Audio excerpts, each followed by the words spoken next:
Namo Bhagavate Om Namo Bhagavate Vasudevaya.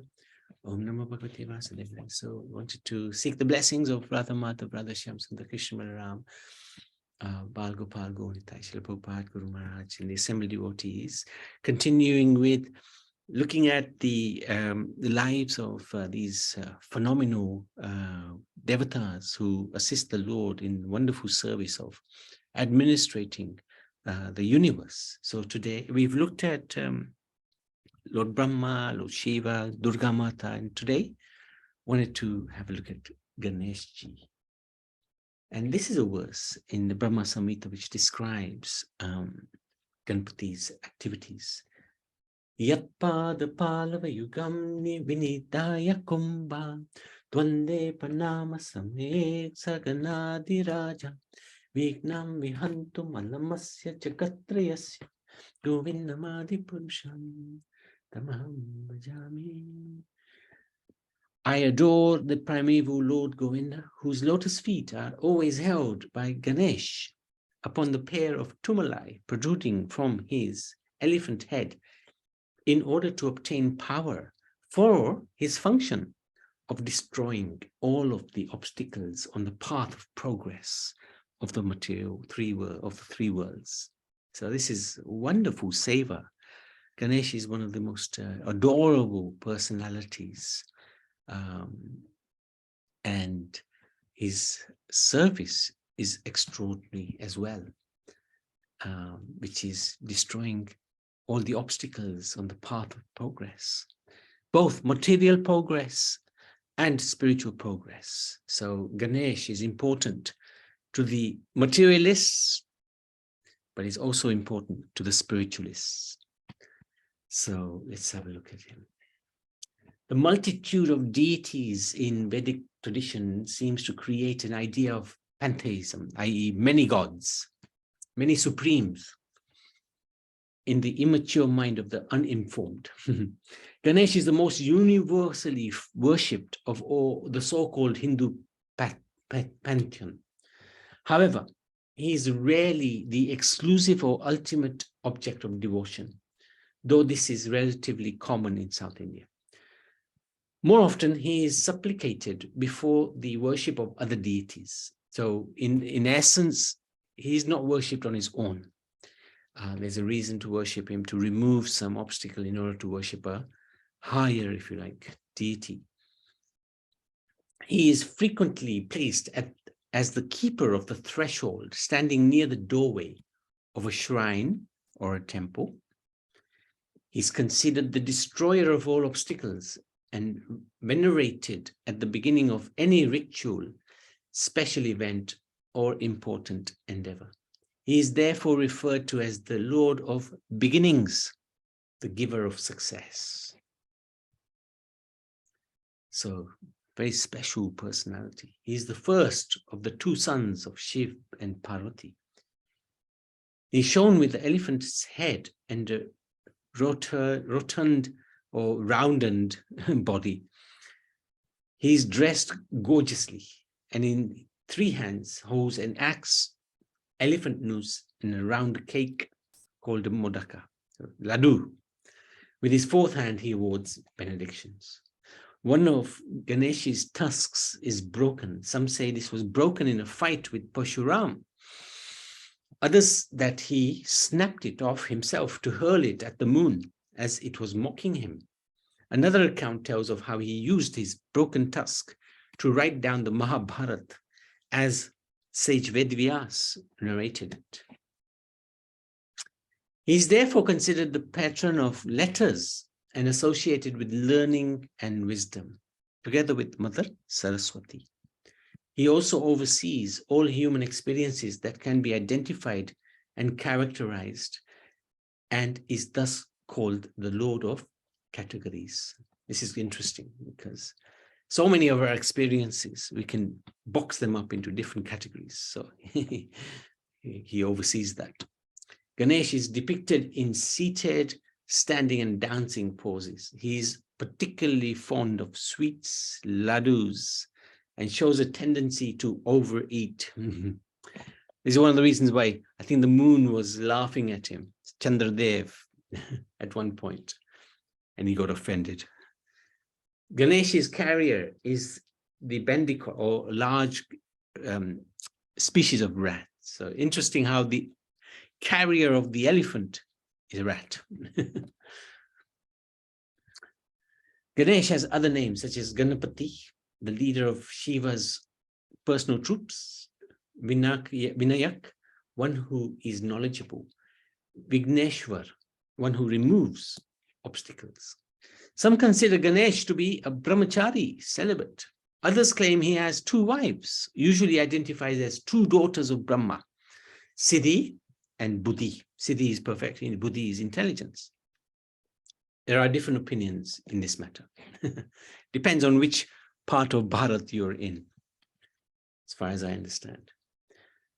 The symbol most often associated with Ganesh is the swastika, the ancient symbol of good fortune. Of course, the Nazis turned it into a symbol of hatred, but actually it is a symbol of auspiciousness in all directions.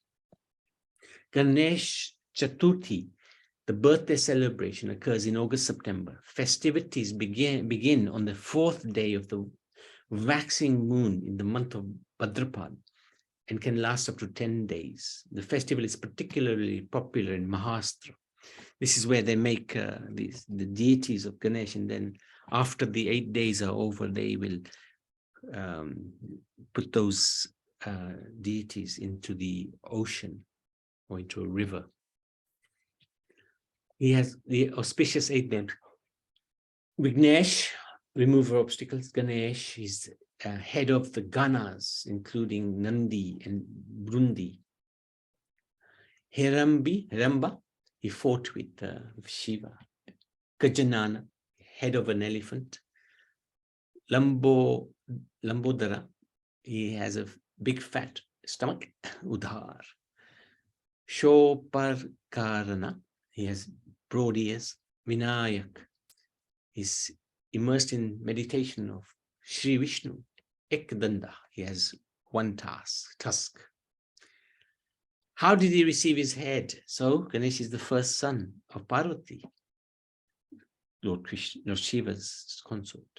During one of Lord Shiva's long bouts of austerity on Mount Kailash, Parvati became lonely, and one day, while taking her bath, she shaped a child out of the flakes of her own skin. She instructed him to stand as a guard at the entrance of the house and prevent anyone from entering. So sometimes people used to enter and it would upset her. So she manufactured this wonderful boy to protect her dignity. Little did Parvati know that Shiva was planning to return that very same day. Shiva sent his faithful Nandi to inform Parvati of his arrival. However, the boy sent Nandi away as per his mother's instructions. When Nandi informed Lord Shiva, the ascetic god was enraged and marched angrily homewards to see who this insolent creature was who had actually confronted his trusted Nandi, turned him away. On seeing the young boy at his doorstep, Shiva announced that he was the proprietor of the house and he demanded that he be let inside. The boy arrogantly replied that he did not recognize anyone other than his mother and would obey her orders until death. At this, Shiva lost his temper and chopped the boy's head off after quite a fight, actually. Ganpati was very, very strong after all. He is the son of Parvati. Hearing the commotion, Parvati came out and saw with great anguish and anger her decapitated child. She informed her husband that he had killed his own son. Shiva, repentant at what he had done, promised Parvati that he himself would go and replace his son's head with that of the first living being that he encountered. As fate would have it, the first being to cross his way was an elephant. So Shiva chopped his head off and carried it to where his son lay and placed it on his shoulders. Even then, Parvati was not consoled, for her son would be the butt of jokes for the somewhat unusual appearance. To allay his wife's fears, Shiva granted their son a boon that no work, project, or religious ceremony could begin without invoking his blessings. So very interesting how Lord Ganpati has been given these wonderful blessings, and many more came his way. Why did Ganesh get the elephant head of an elephant? So once the great sage Durvasa, expansion of Lord Shiva, gave his Nirmalya, the garland, Maha garland of Vishnu, to Indra. Indra in turn gave it to his elephant, Airavat. And this elephant is an elephant. He didn't value the garland. He threw it and it touched his legs. This offended Durvasa. He cursed the demigods would lose their power. He was upset. In course of time, the demons conquered heaven. Later, the demigods and the demons made a truce and churned the Samudra ocean. After getting Amrit, ambrosia, the nectar, Indra got his power back. Due to this offense, the elephant's head was removed. However, it was fortunate to have touched the prasad of the Lord, and thus the head was attached to Ganesh. So this is from the Brahma Vaivarta Puran. So this is actually a partial incarnation, if you like, of Airavat is Ganesh. So this is one of the reasons why he kept his head, because the garland was on the head.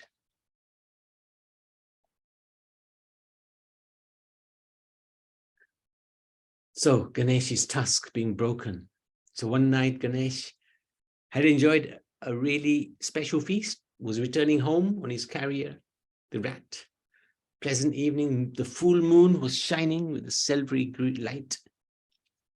Ganesh felt very relaxed. Suddenly a large cobra slithered out in front of them, and the rat put on his brakes, suddenly stopping, and Ganesh fell off. As he bounced off the ground, his belly popped open, spilling out cakes and jellies. Ganesh was unperturbed. He put his tummy together and grabbed the snake, tied it around himself so that his stomach would not come undone again.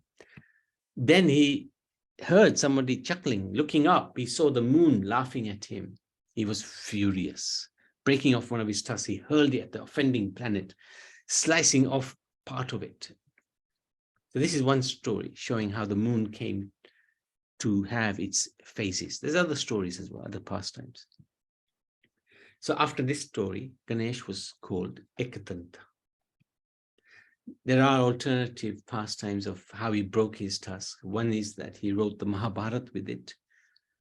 Second is that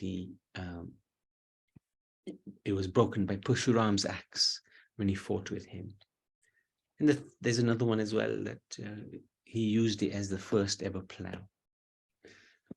So this business about the Mahabharata, Vyasadeva, impelled by compassion for the masses of the future in Kali Yuga, thought of putting down in writing all knowledge that was available at that time in sound form. So before this, the Mahabharata or the scriptures, they were always in the form of sound. They were transmitted from guru to disciple by hearing, by speaking and hearing. But Vedvyas realized in Kali Yuga that art will be lost and the scriptures will be lost. So let's get them written down. Big task. Who's going to write down so many verses? The advanced people of his time, described as Shrutida, remembered for prosperity all that was heard even once during their lifetime. Foreseeing the world of Kali Yuga, Vedvyas envisaged the next age as an age of diminishing competence. Human capabilities would dwindle and frailties would arise. Intelligence and memory would decline. Many other limitations would become prominent. To help the needy, Vedvyas compiled the Ved and divided it into 4, Sama, Yajur, Rig, and Atharva. After this, he further explained this text in histories called Puranas. At this point, he felt that these texts would be difficult for the common man of Kali Yuga to comprehend. He wished to compile them he wished to compile for them something that would explain the same subject matter of the Vedas in a simple, attractive, lucid form, easily understandable by ordinary men. At this point, he thought of compiling the Mahabharata, the epic narration of the activities of the great dynasty of Bharat.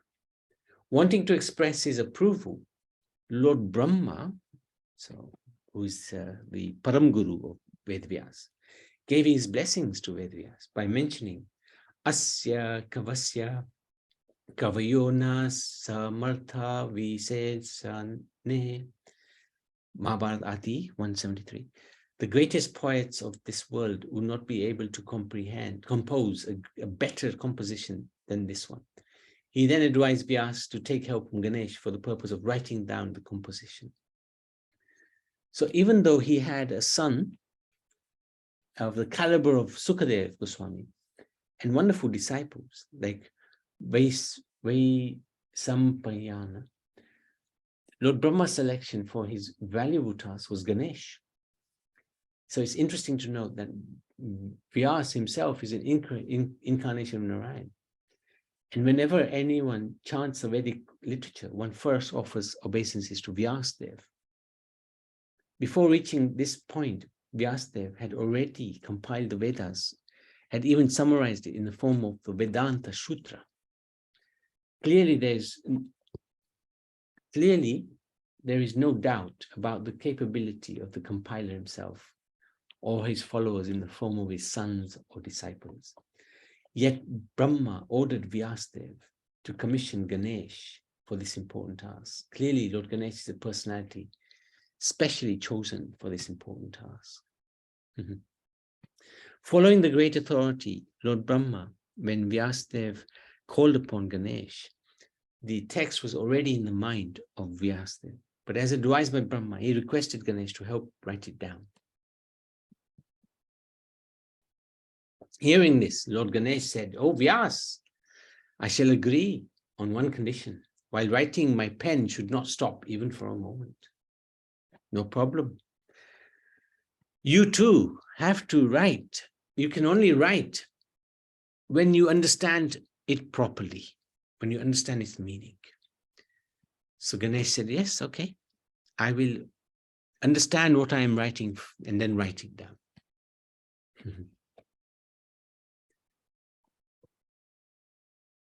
Now, this counter condition put forward by Vyas is another striking feature of this whole episode. The Mahabharata primarily follows the lives of the Pandavas, who as staunch and unshakable devotees of Lord Krishna faced many difficulties in their lives. Yet, in the face of reversals, their devotion to Krishna never wavered. The culmination of this poetry is this great war. The best of all instructions, Bhagavad Gita, was spoken by Krishna just before the start of this war to guide Arjuna. And the Bhagavad Gita is glorified as a succinct spiritual textbook, taking its hearer or reader from the basics to the advanced level of spirituality. For this, it is highly respected throughout the world. The text clearly explains how pantheism that is alleged by modern man against the Vedic conception of authority is not true, and establishes clearly Lord Krishna's position and his relationship with other deities. So that is described in chapter 7, chapter 9, how a worship of the Devatas has a certain result and the worship of the Supreme has a different result. It is clear and transparent for the student to understand that there is no such rivalry, such thing as rivalry, even in a subtle form, between the different Vedic deities. The Vedic texts certainly do not promote pantheism of any sort. So there are not many gods. There's just one God. He has many incarnations. And if this was written by Ganesh, then as per Vyas's condition, he must have understood these concepts clearly before writing them down. If these words would have explained anything contradictory to the real understanding, Ganesh wouldn't have written it down. So this is a very important point. Thus, this simple incident proves the Vedic deities are in harmony with each other. Lord Ganesh is happy to render service of glorifying Krishna by glorifying his words that form a part of Mahabharata. So the features of Ganesh is the removal of obstacles. He's known as Vigneshwar, both of material and spiritual obstacles. He's popularly worshipped as a remover of obstacles, though traditionally he also places obstacles in the path of those who need to be checked. Hence, he's often worshipped by people before they begin anything new. Another aspect of Ganesh is his intelligence. He's considered to be the lord of letters and learning. In Sanskrit, the word buddhi is an active pronoun that is variously translated as intelligence, wisdom, or intellect. The concept of buddhi is closely associated with the personality of Ganesh, especially in the Puranic period, when many stories stress his cleverness and love of intelligence. Om is also identified with Ganesh.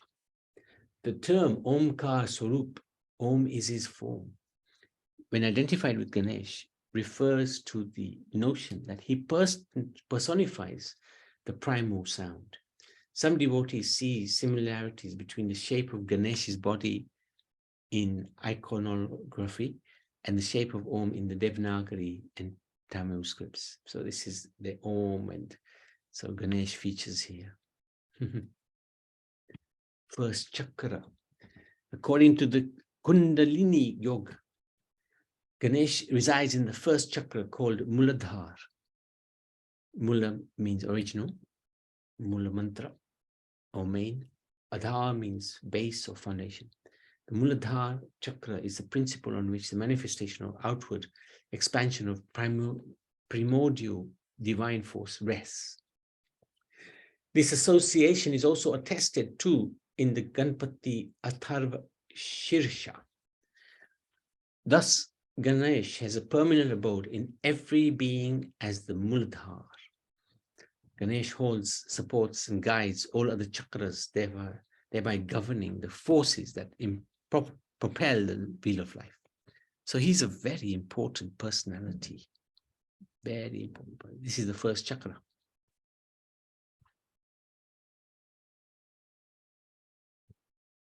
Oh, okay. So that's the end of Ganesh. Anybody, any questions, any comments? Hare Krishna, Prabhuji. Hare Krishna. Yes, I always thought that Ganesh had 2 wives. I've never thought him as a brahmachari. Yeah, I never thought of him. The second thing is in the chakras. I thought it's the chakras which are present in our body. That's what it is. That's what it is. Isn't it? Yeah. That's right. He is the first. Muladhar, the foundation. And all the other chakras depend on this Muladhar. Yeah. Yes. Yes, I sort of. Sorry, I don't. My sort of respect for Ganeshji increased when I found out, I think some time back, that he is from the lotus feet of Vishnu. Yeah. Well, the original Ganesh is actually Vishnu. And that original Ganesh is the source of this Ganesh. So it's very interesting. That's right. His counterpart is in the spiritual world. Absolutely. Absolutely. Yeah. So we have no hesitation in worshipping him or keeping him in no hesitation at all, because he's Vishnu. It's related to the Vishnu in one way or the other. Yeah. And we're not worshipping him with a view of obtaining anything from him. We wanted to clear any obstacles on our spiritual path. Yes. For sure. And that's what he's expert at. Yeah. Prabhu, what's the link with the chakra? I don't get that. Sorry. Chakras, there's a number of chakras. I can't remember how many now. Is it 16 or something like that? Our body has various 8 chakras, sorry, 8 chakras. From the belly up to the head. Yeah, Jayanti is just saying. I think there are about 6 chakras, I think. Okay. Yeah, we never quite examined this very closely. Maybe one day we will. But these chakras actually help if we can line up with the chakras, they can help us maintain our bodies very easily and in a very sattvic way, so that we become, very spiritually minded very quickly. So these chakras, the Kundalini yoga, they focus on these chakras, how you sit, how you meditate. It's actually a big science behind it. So the way we sit can align those chakra. If they are not aligned, then we get health problem, isn't it? Yeah, health problem. We can't focus, mental, physical, and spiritual issues. But if we get the chakras right, it can really assist us in a big way. You know how to do that? No. Not a clue. But maybe Kamakshi has a clue. I haven't studied chakra, but I've got my yoga book. If you give me course, then I can show the picture here. There are 8 chakras. Yeah. Oh, good. So Jayanti was right. Huh? Let me just hang on. Oh yeah. Let me just. That's one thing I haven't studied. I know a little bit, but I'm not enough to sort of go about it. Okay, so you can just open your video. Yeah. Oh, sorry. Okay. Right. This is can you see?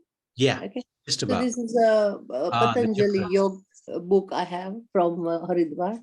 So these are the 8. There you go. The Muladhara is there. Yeah, that one. So there are side views.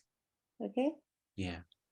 And I'll show you one more page where the chakras are there. Look. Along the spine. Yeah. But the names are quite difficult to pronounce. Yeah, they're Sahasrara Chakra, Jnan Chakra, Vishuddhara Chakra, Haridraya Chakra, Anahata Chakra, Manipur Chakra, Swadhisthana Chakra, and Muladhara Chakra. Sorry, my pronunciations are not that good. There you are. Is it true, Mataji, they're supposed to rise this Kundalini right up to the top level, isn't it? Yeah, the side picture here, look, there's a chakra going up. Yeah. I meant to study, but I found it too much, so I didn't go into it. Was a bit confusing. Okay, Haribol. Thank you. So are we supposed to sit in that posture? If you can. It's an art, but it's an art. You have to learn it under guidance. I would like to mention something. Hare Krishna, Prabhuji, and all the devotees. They said these chakras are quite due to do medication. Is it right? Yeah. That's what they help. Yeah. That's what they help. Yeah. I mean, I've learned a little bit, but not much. So I know a little bit about it. And I'm sorry, I had to go off, so I miss all the Ganesh program. Oh, okay. No problem. Yes, a telephone call come from pharmacy, so I had to talk with them. Oh. Okay. Anyway, I will listen back now. We just carry on. Sure. Thank you. I heard only a little bit about Ganesh, but then I had to go. Sure. No problem. Okay. Anybody else? Any questions? Any comments?